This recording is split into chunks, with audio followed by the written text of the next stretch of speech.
Hey all, welcome to our channel. నేను మీ హరీశ్వరి Lokesh. I hope all are doing good. మీరందరూ ఎప్పుడు ఆరోగ్యంగా సంతోషంగా ఉండాలని మనస్ఫూర్తిగా కోరుకుంటూ ఇవాల్టి వ్లాగ్ స్టార్ట్ చేసేద్దాం. ఇవాళ మీతో మా ఇంట్లో ఈ ఇయర్ కృష్ణాష్టమి ఎలా సెలబ్రేట్ చేసుకున్నాము సింపుల్గా అనేసి షేర్ చేస్తా. అలాగే 20 నిమిషాల్లో ఆ చిన్ని కన్నయ్యకు ఇష్టమైన 5 నైవేద్యాలని క్విక్గా సింపుల్గా ఎలా ప్రిపేర్ చేయొచ్చో మీతో షేర్ చేసుకుంటాను. వీడియో ఎండ్ వరకు చూడండి. మీకు వీడియో నచ్చితే ఒక చిన్న లైక్ చేయండి. వీడియోస్ చూస్తున్నారు బట్ లైక్ చేయడం లేదు. మీరు లైక్ చేస్తేనే నాకు మోటివేటింగ్గా ఉంటుంది. అలాగే మన వీడియో ఇంకొంతమందికి రీచ్ అవుతుంది. ఎవరైనా ఫస్ట్ టైం చూస్తున్నట్లయితే ఛానల్లో మిగతా వీడియోస్ కూడా చూసి మీకు హెల్ప్ఫుల్గా ఇన్ఫర్మేటివ్గా అనిపిస్తే తప్పకుండా సబ్స్క్రైబ్ చేసుకుని పక్కనే ఉన్న బెల్ ఐకాన్ను క్లిక్ చేయండి. సో దట్ నేను షేర్ చేసే ఏ వీడియో మిస్ అవ్వకుండా చూడగలరు.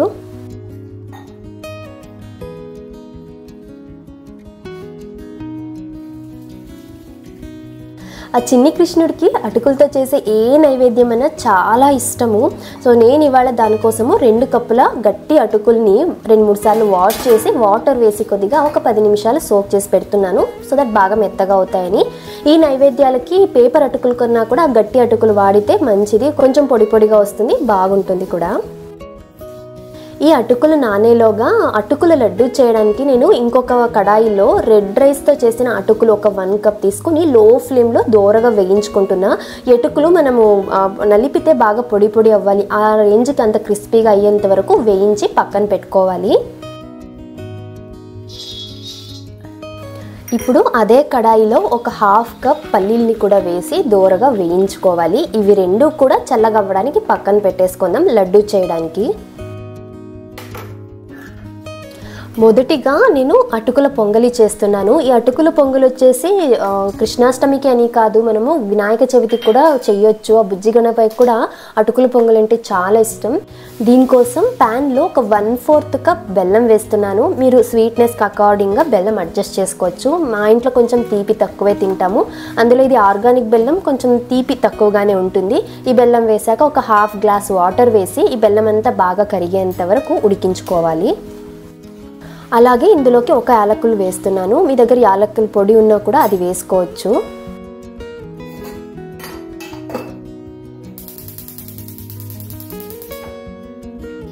ఈ బెల్లం కరిగేలోగా ఇంకొక ప్యాన్లో ఇవాళ నైవేద్యాలన్నిటికీ కావాల్సినంత డ్రై ఫ్రూట్స్ని నెయ్యిలో వేయించి పెట్టుకుంటున్నాను. దీనికోసము ఒక 2 లేదా 3 టేబుల్ స్పూన్ నెయ్యి వేసి మన చాయిస్ ఆఫ్ డ్రై ఫ్రూట్స్ వేసి వేయించుకోవచ్చు. నేనైతే కొన్ని క్యాష్యూ ఆల్మండ్స్ని చాప్ చేసి వేయించుకుంటున్నాను. ఇవి ఒక 50% వేగిన తర్వాత మనం ఎండు ద్రాక్ష కూడా వేసేసి వేయించుకొని పక్కన పెట్టుకోవాలి.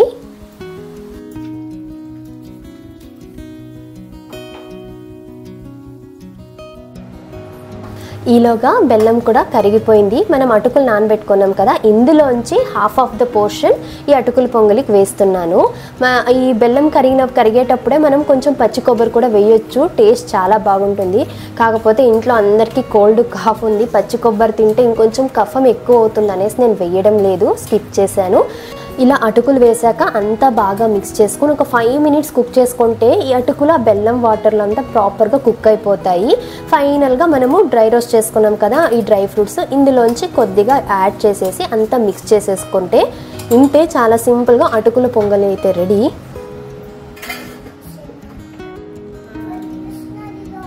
నేను ఈ అటుకుల పొంగలి చేస్తూనే సైడ్ బై సైడ్ అటుకుల దద్దోజనం కూడా చేశాను. వీడియో కన్ఫ్యూజ్ అవ్వకూడదనేసి ఫస్ట్ పొంగల్ రెసిపీ షేర్ చేసి ఇప్పుడు దద్దోజనం రెసిపీ షేర్ చేస్తున్నాను. ఈ దద్దోజనం చేయడానికి ప్యాన్లో కొద్దిగా ఆయిల్ వేసుకొని పచ్చిశనగపప్పు, మినప్పప్పు, ఆవాలు వేసి ఇవి చిటపట్లాడాక కొద్దిగా ఇంగువ, కొద్దిగా అల్లం తురుము. అల్లంని మనం పీసెస్గా కట్ చేసి వేయొచ్చు లేదా ఇలా తురిమైనా వేయొచ్చు. మా ఇంట్లో అంటే దాన్ని అల్లం అలా వేస్తే తినదనేసి ఇలా తురిమి వేస్తున్నాను. ఇప్పుడు ఇందులోకి కొద్దిగా కరివేపాకు కూడా వేసి ఇవన్నీ బాగా వేయించేసుకొని చివరిగా ఒక ఎండుమిరపకాయను వేసి అంతా కలుపుకొని స్టవ్ ఆఫ్ చేసి పక్కన పెట్టాలి. ఇది కొద్దిగా చల్లగా అయ్యాక దద్దోజనంలోకి కలపాలి. ఈ తాలింపు కొద్దిగా చల్లగా అయ్యేలోగా పాల అటుకులు ప్రిపేర్ చేస్తున్నాను.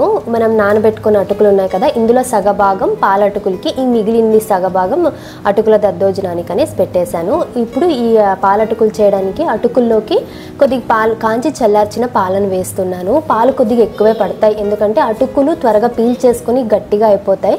సో కొంచెం పాలు ఎక్కువ వేసుకుంటే మంచిది. అలాగే ఇందులోకి ఒక దంచిన యాలకుల్ని వేసుకొని మనం నెయ్యిలో వేయించుకున్న డ్రై ఫ్రూట్స్ని, కొద్దిగా నెయ్యిని కూడా వేస్తున్నాను. కొంచెం వేస్తే సరిపోతుంది. ఇంకా స్వీట్నెస్ కోసం అరౌండ్ ఒక 1.5 to 2 టేబుల్ స్పూన్ బెల్లం వేస్తున్నాను. ఇంతే. ఇవన్నీ మిక్స్ చేసుకుంటే జస్ట్ 2 minutesలోనే పాల అటుకులు రెడీ. ఈ పాల అటుకులు ప్రిపేర్ చేస్తుంటే నాకు చిన్నప్పుడు మెమరీ ఒకటి గుర్తొచ్చింది. స్కూల్ నుంచి రాగానే అప్పట్లో కొద్దిగా అటుకుల్లో పాలు వేసుకొని చక్కెర, అలాగే పచ్చి కొబ్బరి ఉంటే పచ్చి కొబ్బరి, లేదంటే అరటిపండు వేసుకొని స్నాక్స్గా తీసుకునే వాళ్ళం. మీలో ఎంతమంది ఇలా ఈవినింగ్ స్నాక్గా తీసుకున్నారో, అలాంటి మెమరీస్ ఉంటే నాతో కమెంట్స్లో షేర్ చేసుకోండి. అప్పట్లో అంతా 2 minutes మ్యాగీ, నూడిల్స్, చాకోస్ ఇవి లేవు కదా, ఇవే ఎక్కువ స్నాక్గా తీసుకున్న రోజులు నాకు బాగా గుర్తున్నాయి.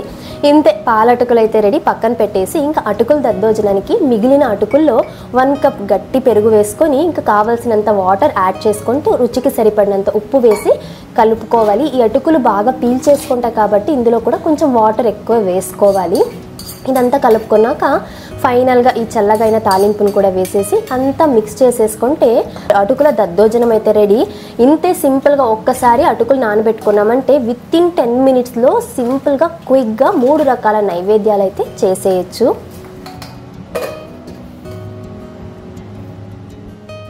ఇంకా 4వ నైవేద్యం అటుకుల లడ్డు చేస్తున్నాను. ఇది చేయడం చాలా సింపులే.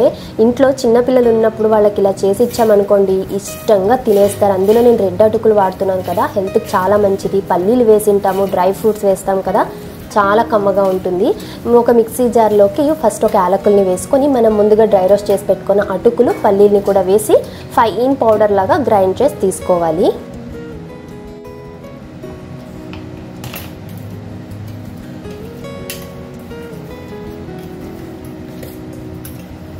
ఇందులోకి ఒక 1/2 cup బెల్లం వేస్తున్నాను తీపికి. మనం 1 cup అటుకులు, 1/2 cup పల్లీలు తీసుకున్నాం కదా, దీనికి 1/2 cup బెల్లం అయితే సరిపోతుంది. ఒకవేళ మీరు తీపి ఎక్కువ తింటామనుకుంటే ఇంకొంచెం బెల్లం కూడా యాడ్ చేసుకోవచ్చు. ఇంతే. దీన్ని బాగా మెత్తగా గ్రైండ్ చేసుకోవాలి. మనకు గ్రైండ్ చేసేటప్పుడే ఈ పల్లీల్లో నూనె వస్తుంది కదా, సో అదే కొంచెం ముద్దలాగా వచ్చేస్తుంది. దీంతో మనం లడ్డు చుట్టేయచ్చు, ఎక్స్ట్రా ఏం యాడ్ చేయని అవసరం ఉండదు. అలా గ్రైండ్ చేసేసి ఒక బౌల్లోకి అయితే తీసేసుకుంటున్నా. మనం ఇందాక వేయించుకున్న డ్రై ఫ్రూట్స్ ఉన్నాయి కదా నెయ్యిలో, మిగిలిందంతా కూడా ఈ లడ్డూకి వేసేస్తున్నాను. ఈ నెయ్యే సరిపోతుంది మనకు లడ్డు చుట్టడానికి.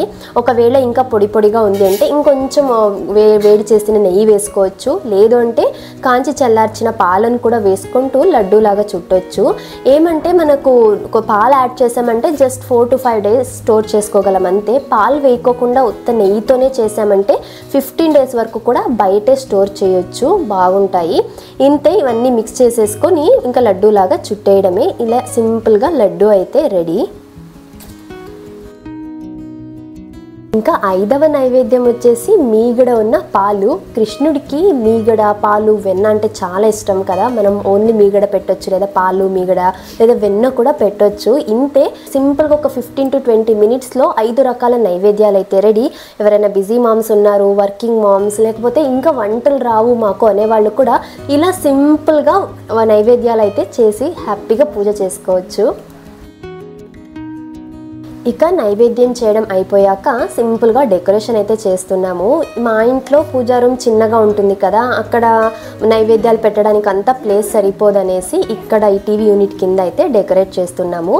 మాకు ఈసారి వరలక్ష్మి వ్రతం, వినాయక చవితి చేయడానికి లేదు, మా ఆయన వాళ్ళ తాతగారు చనిపోయారనేసి. కానీ ఈ కృష్ణాష్టమికి అలాంటి నియమాలు ఏమీ లేవు కాబట్టి కృష్ణాష్టమి అయితే చేస్తూ ఉన్నాము. ఇంకా బ్యాక్డ్రాప్ అయితే తెప్పించుకోవాలనుకుంటూ ఉన్నాను, కానీ ఈసారి ఏమీ చేయడం లేదు కదా. నెక్స్ట్ ఇయర్ చేసేటప్పుడు ఇంకా మంచి డిజైన్స్ వస్తాయేమో చూసి ఏ వాల్కి సెట్ చేయొచ్చో ఆ మెజర్మెంట్స్తో తెప్పించుకుందామని అయితే ఈసారి బ్యాక్డ్రాప్ తెచ్చుకోలేదు. ఇలా శారీ తోటే ఇంట్లో ఉన్న వాటికి ఆల్మోస్ట్ నేను ఆల్రెడీ లాస్ట్ ఇయర్ వరలక్ష్మి వ్రతానికి తీసుకున్న కొన్ని ప్రాప్స్ ఉన్నాయి, వాటితోటే ఇలా సింపుల్గా డెకరేషన్ అయితే చేస్తున్నాను. చిన్ని కృష్ణుడు పాదాలు వేయడానికి పిండి అయితే కలుపుతున్నాను. కొద్దిగా బియ్యం పిండిలోకి వాటర్ వేసుకొని మనకు దోశ బ్యాటర్ ఎలా ఉంటుంది ఆ కన్సిస్టెన్సీలోకి అయితే మిక్స్ చేసుకోవాలి. మనకు ఈ కృష్ణుడి పాదాలు చాలా రకాలుగా వేసుకోవచ్చు. బియ్యం పిండితోటి, ముగ్గు పిండితోటి, లేదా చాక్ పీస్తో, లేదా అచ్చులు కూడా వస్తున్నాయి మనకు అలా, లేదా ఆకులతో కూడా ఆ లీవ్స్తో కూడా మనం అలా షేప్ లాగా కట్ చేసి కూడా చేయొచ్చు. నేను ప్రతి సంవత్సరం కూడా ఇలా బియ్యం పిండితోటే పాదాలు వేస్తాను. మామూలుగా డార్క్ కలర్ టైల్స్ ఉంటే మనం డైరెక్ట్గా ఇలా బియ్యం పిండితోటే వేయొచ్చు. మాది ఫుల్ వైట్ మార్బుల్, ఈ బియ్యం పిండితో వేస్తే అసలు పాదాలు కనిపించవనేసి కొద్దిగా పసుపు కలుపుతున్నాను. కొంచెం పసుపు వేసి మిక్స్ చేసేసుకొని ఇంకా పాదాలు వేయడమే.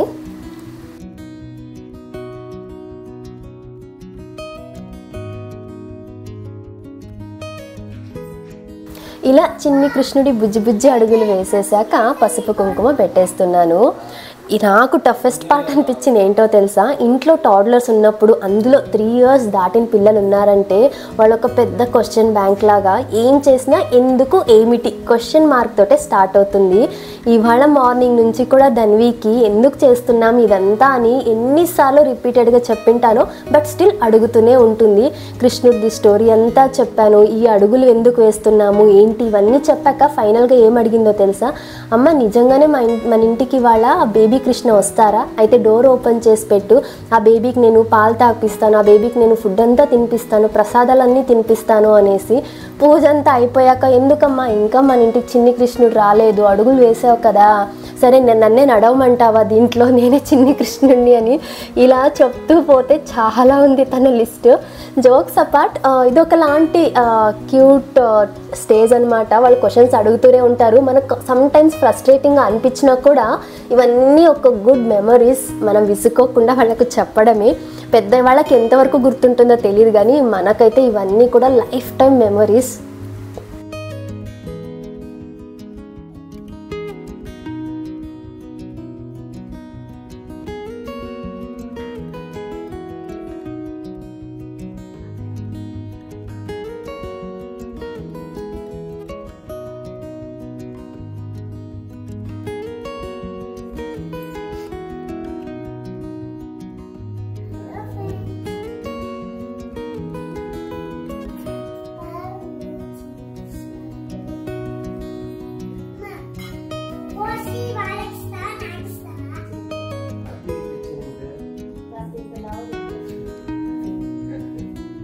ఇలా సింపుల్గా డెకరేషన్ చేసి నైవేద్యాలన్నీ కూడా పెట్టేశాక పూజ స్టార్ట్ చేశాము. ఈ కృష్ణాష్టమి పూజ మనం చాలా సింపుల్గా చేసుకోవచ్చు. ఇలా చేయాలి అలా చేయాలని ఏం లేదు. మన ఇంట్లో ఉన్న చిన్ని కృష్ణుడి ఫోటో లేదా చిన్న విగ్రహం ఉంటే చిన్న విగ్రహానికి తులసి మాల, పూలు, అలాగే కృష్ణుడి పాదాలు వేసుకొని ఆ చిన్ని కృష్ణుడికి ఇష్టమైన నైవేద్యం ఒక్కటి చేసినా చాలు. మనకు అసలు వంటలే రావు అనేవాళ్ళు వెన్న కానీ మీగడ కానీ ఇవి కూడా పెట్టి మనము పూజ చేసుకోవచ్చు. ఇంతే, మనకు మిగతా వ్రతాలు లాగా ఇలాగే చేయాలి ఇలా చేయాలని రూల్స్ అయితే ఏమీ లేవు. మన ఇష్టం, మన సంతోషానికి మనం ఎలా పూజ చేసుకోవాలనుకుంటామో అవే. ఇంకా ఎక్స్ట్రా డెకరేషన్స్ ఏవైతే ఉన్నాయో అవి ఏ దేవుడు కూడా అడగడు. మన సంతోషానికి మనం చేసుకునేది అంతే. చిన్న పిల్లలు ఉండేవాళ్ళు రాధలాగా, గోపికలాగా, కృష్ణుడిలాగా రెడీ చేస్తాం కదా. ధన్వికి ఫస్ట్ ఇయర్ అయితే చిన్ని కృష్ణుడిలాగా రెడీ చేసాము, సెకండ్ ఇయర్ అయితే గోపికలాగా చేసాము. కానీ ఈసారే తన్ని ఇలా సింపుల్గా రెడీ చేయాల్సి వచ్చింది. నిజం చెప్పాలంటే నాకు హెల్త్ బాగాలేదు అండ్ అదిన్ని పక్కన పెడితే ధన్వి ఓపిక్గా రెడీ చేయించుకునే స్టేజ్లో అస్సలు లేదు.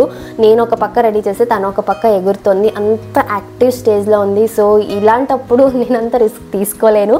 సరే పీస్ఫుల్గా పూజ చేసుకుందామని అయితే ఇలా ఇంట్లో సింపుల్గా కృష్ణాష్టమి పూజ చేసుకున్నాము. మీరు ఎలా చేసుకున్నారు ఏంటి అనేసి నాకు కమెంట్లో షేర్ చేయండి.